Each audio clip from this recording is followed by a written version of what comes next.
When Taylor Swift encountered her ex-boyfriend Joe Alwyn at a private New York event in December 2025, Travis was worried. But Joe's words, "Seeing Travis make you happy makes me happy too," and his brief but respectful conversation with Travis would prove the past was truly in the past, and Taylor's mature handling of the situation would deepen her love for Travis. December 2, 2025, 7:30 p.m. The Museum of Modern Art in New York was hosting its annual Winter Gala, an exclusive event that brought together artists, actors, musicians, and cultural figures from across the country. Taylor Swift had been invited as the evening's headline performer, with plans to debut a new acoustic arrangement of one of her songs for the intimate crowd of 250 guests. Travis Kelce stood beside Taylor near the museum's main exhibition space, feeling grateful that this event had fallen on a Tuesday, the Chiefs' designated day off during the season. He'd flown in from Kansas City that morning specifically for this gala, knowing how important it was to Taylor to have his support at these cultural events. Taylor's hand was tucked into the crook of his arm, and she was radiant in a midnight blue velvet gown that made her look like she belonged among the contemporary masterpieces surrounding them. "You nervous?" Travis asked quietly as they surveyed the room filled with artists, directors, and cultural luminaries. "A little," Taylor admitted. "These New York art crowds are intimidating. Very sophisticated, very discerning." Travis was about to respond when he noticed Taylor's posture change subtly.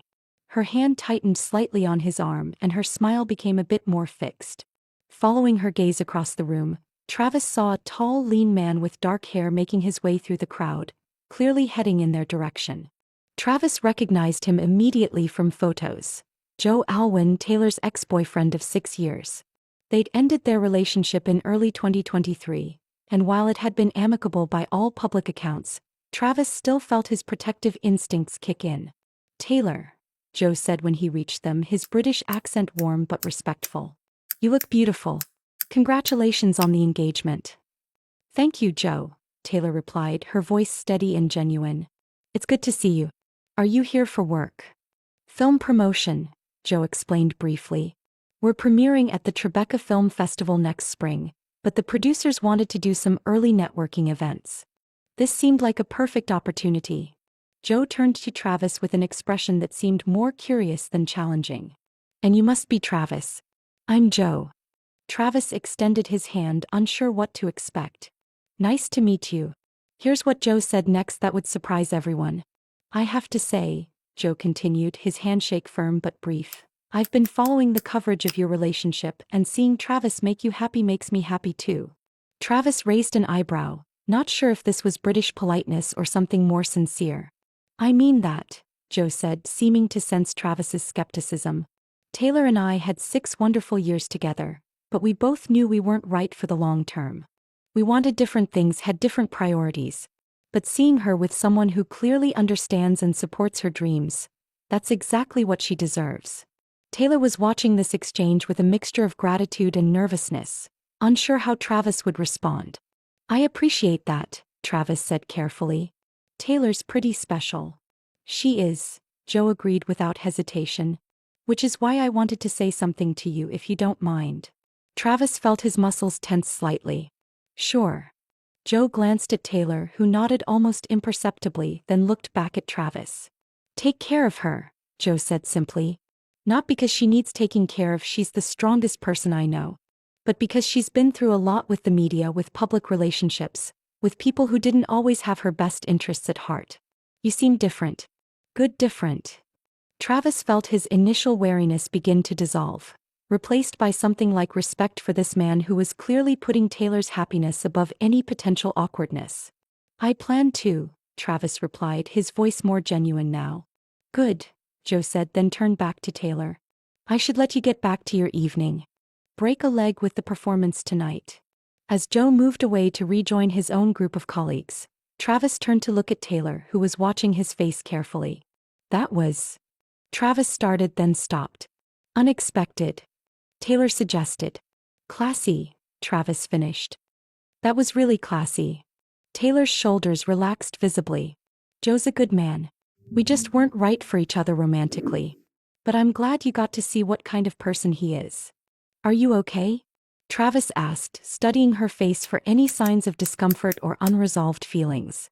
I'm perfect, Taylor said, and Travis could tell she meant it. Actually, I feel better than I have in a while about that whole chapter of my life. Trust me, what happened during Taylor's performance would prove just how much this encounter had affected her. 2 hours later, Taylor took the small stage that had been set up in the museum's atrium. The audience of 250 had gathered in an intimate arrangement among the sculptures, wine glasses in hand, ready for what they'd been told would be an acoustic performance of one of Taylor's songs. Travis stood near the back of the crowd, wanting to be visible to Taylor but not wanting to distract from her performance. He noticed Joe standing with his film colleagues on the opposite side of the room, giving Taylor his respectful attention but maintaining appropriate distance. Good evening, Taylor said into the microphone, her voice carrying easily through the space. I had planned to perform a song from my catalog tonight, but something that happened earlier this evening has inspired me to share something different with you. Travis felt his pulse quicken. He knew that look in Taylor's eyes. She was about to go completely off script. I want to talk for a moment about closure, Taylor continued, her gaze sweeping the room. About what it means to have people in your past who you can look back on with genuine gratitude, even if the relationship didn't last forever. She strummed her guitar gently, finding a soft, contemplative melody.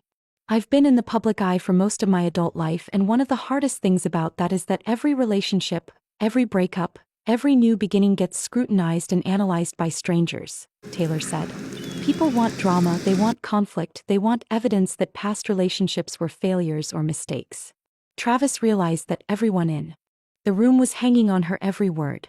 Travis stood near the back of the crowd, wanting to be visible to Taylor but not wanting to distract from her performance. He noticed Joe standing with his film colleagues on the opposite side of the room, giving Taylor his respectful attention but maintaining appropriate distance. Good evening, Taylor said into the microphone, her voice carrying easily through the space. I had planned to perform a song from my catalog tonight, but something that happened earlier this evening has inspired me to share something different with you. Travis felt his pulse quicken. This wasn't just a performance. It was a moment of genuine vulnerability from one of the world's most famous people. But tonight I was reminded that sometimes the greatest gift you can give someone you once loved is the space to be happy with someone else, Taylor continued. And sometimes the greatest gift you can receive is the same. She began playing a melody Travis had never heard before, something beautiful and melancholy but ultimately hopeful. This is a song I wrote recently about the difference between closure and letting go. It's called Full Circle. What Taylor sang next would move everyone in the room to tears. Asterisk, I used to think that endings were always sad, that love that didn't last meant something went wrong, but sitting here tonight, I understand sometimes love means letting someone find where they belong, and if I saw you tomorrow with someone new, someone who makes you laugh the way I couldn't do, I'd shake their hand and say, take care of him, because love isn't ownership. It's wanting them to win. We've come full circle now, can see it clear. Somehow the love we had was real but not forever, and that's okay, we're better now, full circle now. Asterisk, Travis felt tears in his eyes as he watched Taylor pour her heart out to this room of strangers, but he also felt something else. An overwhelming sense of pride and love for this woman who could turn a potentially awkward encounter into a moment of genuine grace and growth. I hope you find the person who sees your light the way you deserve to be seen every day. I hope they hold you close and hold you tight. I hope they love you in all the ways I couldn't, in all the ways, and when you think of me, I hope you smile knowing we were perfect for a while, but perfect doesn't always mean the end. Sometimes it means you're ready to begin. As Taylor finished the song, the room was completely silent for a moment. This wasn't just a performance. It was a moment of genuine vulnerability from one of the world's most famous people. But tonight I was reminded that sometimes the greatest gift you can give someone you once loved is the space to be happy with someone else, Taylor continued. And sometimes the greatest gift you can receive is the same. She began playing a melody Travis had never heard before, something beautiful and melancholy but ultimately hopeful. This is a song I wrote recently about the difference between closure and letting go. Then the applause began, not polite museum gala applause, but genuine, moved appreciation for what they'd just witnessed. Travis looked across the room and saw Joe wiping his eyes, a soft smile on his face. When Joe caught Travis looking, he simply nodded once, a gesture of respect and understanding that needed no words. Here's what Taylor told Travis afterward that changed everything for him. After the performance, Taylor was surrounded by attendees wanting to compliment her on the song and the honesty of the moment. It took nearly an hour for her to work her way back to Travis, who had been watching her handle the attention with her usual grace. "Hey," she said when she finally reached him, slightly breathless from the conversations and slightly giddy from the adrenaline of performing something so personal. "Hey yourself," Travis replied, pulling her close. "That was incredible. I've never heard that song before." "I wrote it last week," Taylor admitted. "I didn't plan to perform it tonight, but seeing Joe earlier, it felt right." "How do you feel?" Travis asked, studying her face. "Free," Taylor said immediately. "I feel free. For the first time in years, I feel like that entire chapter of my life is closed in the healthiest possible way." "What do you mean?" Taylor considered her words carefully. "When Joe and I broke up, it was mutual and amicable, but there was always this unfinished quality to it. Like we'd never really acknowledged what we'd meant to each other or what it meant that it was over. Tonight felt like we both got the closure we needed." "And how do you feel about it after seeing him again?" Travis asked, the question he'd been holding back all evening. "Seeing Joe reminded me of something important," Taylor said, her eyes bright with emotion. "I loved him and that love was real and meaningful. But it was the love of someone who wasn't fully herself yet, someone who was still figuring out who she wanted to be." She paused, reaching up to touch Travis's face. "With you I'm completely myself. Not the version of myself I thought someone else wanted me to be, but actually me. And the fact that you love that person, the real me, not some idealized version, that's something I never had before." Travis felt his throat tighten with emotion. "Taylor, Joe was right earlier," she continued. "He did take care of me in his way. But you don't just take care of me, you celebrate me. You encourage me to be bigger, bolder, more myself than I ever thought I could be." "I love who you are," Travis said simply. "All of who you are." "I know," Taylor said, standing on her tiptoes to kiss him. "And that's why seeing Joe tonight made me more sure about us, not less." As they prepared to leave the museum, Joe approached them one more time. "Taylor, that was beautiful," he said sincerely. "Thank you for sharing that." "Thank you for inspiring it," Taylor replied. "And thank you for being so gracious tonight." Joe turned to Travis. "Can I say something to you privately for just a moment?" Travis looked at Taylor, who nodded encouragingly. The two men stepped a few feet away and Travis waited for whatever Joe wanted to say. "I want you to know that what I said earlier about taking care of her, I didn't mean that she needs protecting," Joe said. "Taylor's the strongest person I know. What I meant was, don't take her for granted. Don't let the fact that she's capable of handling anything make you forget to appreciate what a rare person she is."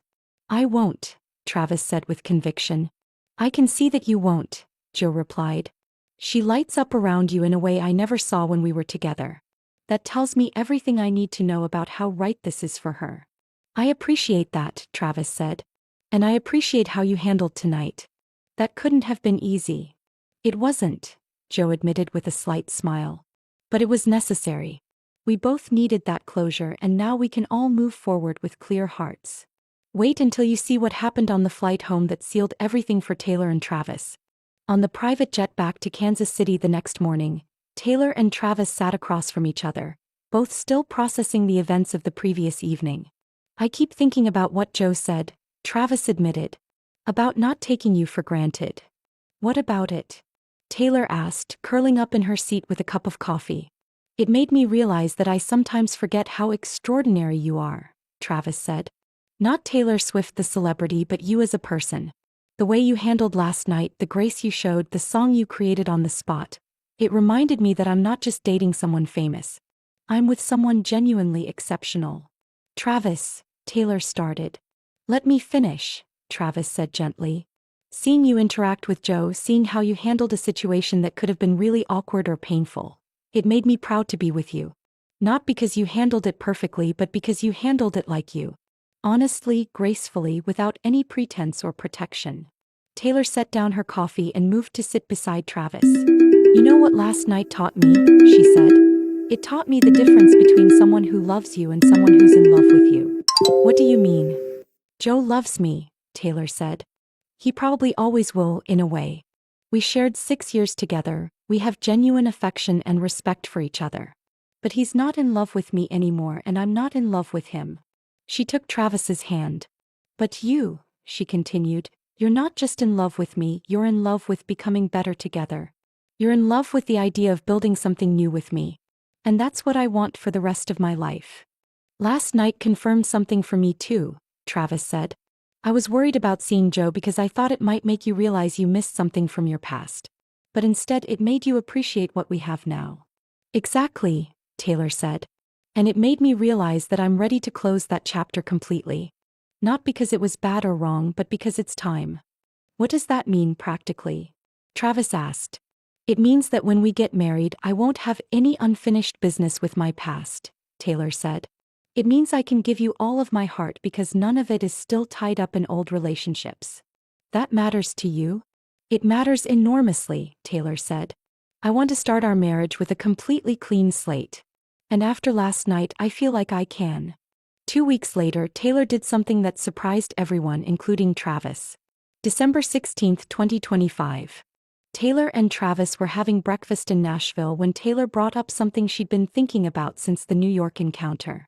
I want to do something, she said, setting down her coffee cup. And I want to know how you feel about it. What kind of something? Travis asked. I want to send Joe a wedding invitation, Taylor said. Travis nearly choked on his orange juice. You want to what? I want to invite Joe to the wedding, Taylor repeated calmly. Not because I expect him to come, but because I want him to know that our marriage is something I'm entering into with complete peace about my past. Taylor. Travis started, not sure how to process this. I know it sounds crazy, Taylor said quickly. But hear me out. The media has spent years creating drama about my past relationships, suggesting that there's always unfinished business or unresolved feelings. By inviting Joe, I'm making a statement that there's no drama, no conflict, no unresolved anything. Travis was quiet, thinking through the implications. I don't expect him to actually attend, Taylor continued. But the gesture itself sends a message to him, to the media, and to myself, that I'm marrying you with a completely open heart. What if he says yes? Travis asked. Then we'll have a gracious guest who genuinely wishes us well, Taylor replied. Based on what I saw at the MoMA Gala, I think Joe's presence would actually be a beautiful testament to the fact that people can love each other, part ways amicably, and continue to wish each other happiness. Travis considered this for a long moment. You're sure this isn't about proving something to other people? He asked. Because you don't have to prove anything to anyone. It's not about proving anything, Taylor said. It's about honoring the fact that Joe was an important part of my life and that part of my life led me to you. Travis nearly choked on his orange juice. You want to what? I want to invite Joe to the wedding, Taylor repeated calmly. Not because I expect him to come, but because I want him to know that our marriage is something I'm entering into with complete peace about my past. Taylor. Travis started, not sure how to process this. I know it sounds crazy, Taylor said quickly. But hear me out. The media has spent years creating drama about my past relationships, suggesting that there's always unfinished business or unresolved feelings. I want our wedding to celebrate not just our future, but the journey that brought us to each other. Including your past relationships? Including the growth that came from those relationships, Taylor clarified. Joe taught me things about myself that made me ready to love you the way you deserve to be loved. That's not nothing. After another long pause, Travis smiled. He said. Okay. Taylor asked, surprised by his ready agreement. Okay, let's invite him, Travis said. You're right. If we're confident in what we have, and we are, then there's nothing to fear from acknowledging what came before. Really? Taylor asked, relief evident in her voice. Really? Besides, Travis added with a grin, any guy who can look at his ex-girlfriend's new fiancé and say, take care of her, with genuine sincerity is probably someone I'd actually like to have at our wedding. Here's how Joe responded to the wedding invitation. Yesterday, December 17th, Taylor received a handwritten note from Joe Alwyn. Dear Taylor and Travis, I was deeply moved to receive your wedding invitation. The gesture itself says everything about the kind of people you both are and the foundation you're building your marriage on. While I'm honored to be included, I think my presence at your wedding would create unnecessary media distraction from what should be entirely about your joy and your future together. Instead, please accept my heartfelt congratulations and best wishes for a lifetime of happiness. Your relationship is clearly built on the kind of love, respect, and partnership that marriages should aspire to. I'm genuinely happy for you both. Taylor, thank you for 6 wonderful years and for teaching me so much about love, art, and life. I'll always be grateful for the time we shared. Travis, take care of her heart. I can see that you will. With love and best wishes, Joe. Peace. I'll be thinking of you both on June 13th and sending all my positive energy your way. When Taylor read the note aloud to Travis this morning, they both felt a sense of completion and peace that they hadn't even realized they were looking for. Perfect response, Travis said. Classy, thoughtful, and probably the right call about the media attention. I'm glad we invited him, Taylor said. Even though he's not coming, the fact that we could invite him and he could decline graciously, it feels like everything is exactly as it should be. You know what this means? Travis asked, pulling Taylor close. What? It means we're getting married with absolutely no baggage, no unfinished business, and no regrets about the past, Travis said. It means every part of your heart is available for our future together. Is that important to you? Taylor asked. It's everything to me, Travis replied. Not because I was threatened by your past, but because I want all of you. Instead, please accept my heartfelt congratulations and best wishes for a lifetime of happiness. Your relationship is clearly built on the kind of love, respect, and partnership that marriages should aspire to. I'm genuinely happy for you both. Taylor, thank you for 6 wonderful years and for teaching me so much about love, art, and life. I'll always be grateful for the time we shared. Travis, take care of her heart. I can see that you will. And now I know I have all of you. Taylor kissed him softly. You always had all of me, Travis. But now I think we both understand what that really means.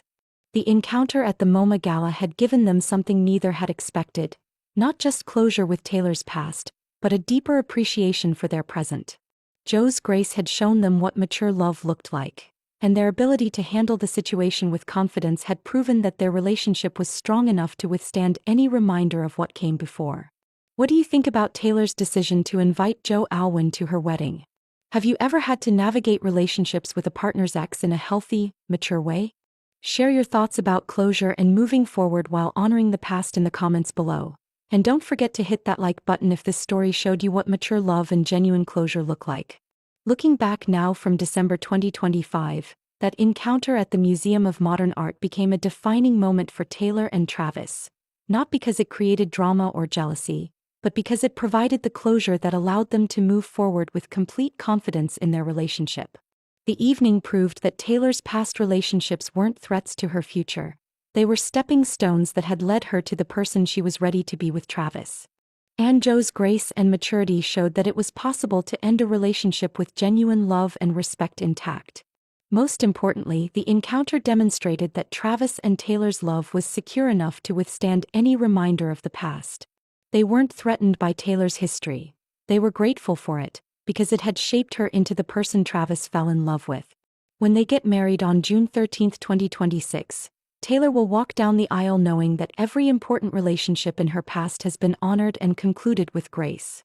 And Travis will watch her approach with the confidence that comes from knowing he's marrying someone whose heart is completely available to him. Sometimes the most beautiful relationships aren't built on the absence of past love, but on the healthy completion of it. And sometimes the greatest gift an ex-partner can give is not their absence from your life, but their genuine blessing on your future happiness. The song Taylor wrote and performed that night at MoMA, Full Circle, would later become one of her most beloved deep cuts, not because of its connection to Joe Alwyn, but because of its message about the possibility of loving gracefully, letting go completely, and moving forward with an open heart. And every time she performs it, she's reminded that the best way to honor your past is to live fully in your present, surrounded by people who celebrate exactly who you are and who you're becoming. The fact that all of this happened on Travis's one day off during the intense NFL season made it even more meaningful to Taylor. He had chosen to spend his precious free time supporting her at an event that mattered to her, and when they unexpectedly encountered her past, he had handled it with maturity and confidence that only deepened her love for him. As they prepare for their wedding in just 6 months, Taylor and Travis carry with them the knowledge that their love has been tested not by dramatic conflicts or jealous scenes, but by the quiet challenges of real life, the encounter with an ex, the decision to honor the past while choosing the future, and the daily choice to love each other exactly as they are.